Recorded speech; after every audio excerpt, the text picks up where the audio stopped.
Assalamualaikum warahmatullahi wabarakatuh.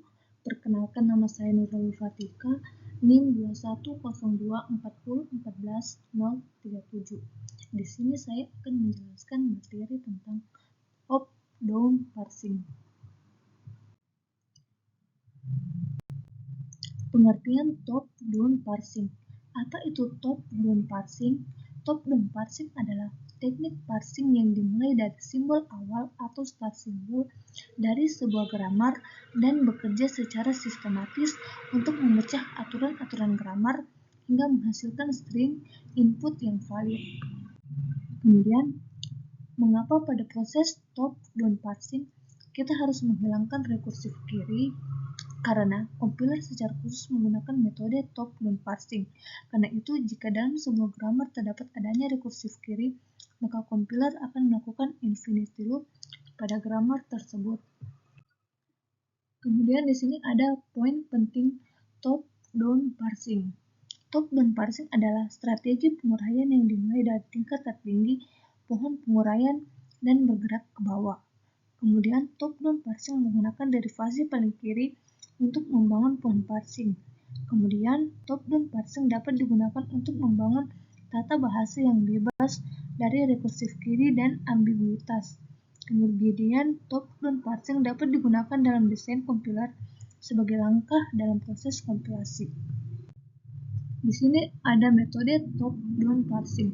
1. Recursive descent parsing, yaitu menggunakan fungsi rekursif untuk menurunkan simbol non-terminal menjadi terminal. Yang kedua, mengandalkan backtracking jika terjadi kegagalan pada salah satu aturan. Kemudian, predictive parsing, yaitu 1. Tidak menggunakan backtracking, melainkan tabel prediksi untuk memilih aturan yang sesuai. Kemudian, grammar yang digunakan harus LL1, kiri ke kanan untuk input, dan derivasi leftmost dengan 1 log ahead. Kelebihan dan kekurangan top-down parsing. Kelebihan: 1. Top-down parsing sangat mudah dipahami dan diimplementasikan untuk gramatika sederhana. Yang kedua, sangat cocok untuk gramatika LL1. Kemudian kekurangannya: 1. Sangat tidak efisien jika memerlukan banyak backtracking. Yang kedua, tidak dapat menangani gramatika ambigu tanpa modifikasi. Kemudian ini adalah contoh soal 1. Diberikan grammar G sama dengan S menghasilkan A kecil, A besar, D kecil, atau A kecil, B besar, A besar menghasilkan B kecil, C kecil, B besar menghasilkan B besar, menghasilkan C kecil, C kecil, D kecil, atau D kecil, D kecil, C kecil. Gunakan metode brute force untuk melakukan analisis sintaks terhadap kalimat X sama dengan A, C, C, D. Berikut penyelesaiannya. Contoh soal kedua. Diberikan grammar G sama dengan S menghasilkan A besar, C A kecil, A besar, C kecil. Kemudian A besar menghasilkan A besar, B kecil. Gunakan metode brute force untuk melakukan analisis sintaks terhadap kalimat X sama dengan A kecil, C kecil. Berikut penyelesaiannya. Contoh soal ketiga.